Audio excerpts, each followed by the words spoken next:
Nakatakdang tumulak sa Hangzhou, China ang Gilas Pilipinas para sa Asian Games. Ang Philippine volleyball team naman bigong makaabante sa medal match. Para bigyan ng mukha ang balita, Mobile Journal, Ivan Tarinque. Ilang araw matapos magsimula ang preliminaries ng 19th Asian Games. Natapos din ng medal contention ng ibang bansa. Ang ibang sports naman, ngayong araw pa lang magsisimula.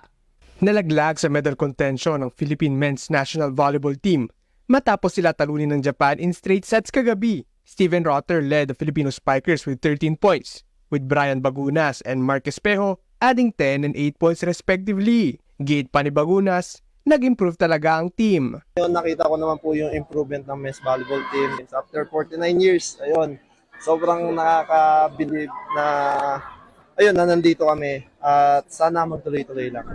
Nagsimula naman ngayong araw ang campaign ng Pilipinas sa 19th Asian Games.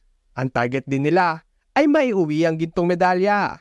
Ongoing pa ang game ng Pilipinas kontra Hong Kong na nagsimula kaninang 4 p.m. Susunod naman nilang harapin ang national team ng Korea on Monday. Sumabak naman ngayon ng Gilas Pilipinas sa huling tune-up game bago sila lumipad pa China bukas. Gilas is facing Korean side Changwon LG Sakers na nagsimula naman kaninang 4 p.m. Chris Ross, Kevin Alas, Arven Tolentino, CJ Perez, and Marshall Lassiter is expected to play instead of Calvin Abueva, Terence Romeo, and company. Bukas pagaganapin ang opening ceremonies ng Asian Games. Pero, excited na kaagad ang mga competitions. Mobile Journal Ivan Tarinque po atid ang mukha ng balita. Gusto mo bang lagi kang updated sa mga balita?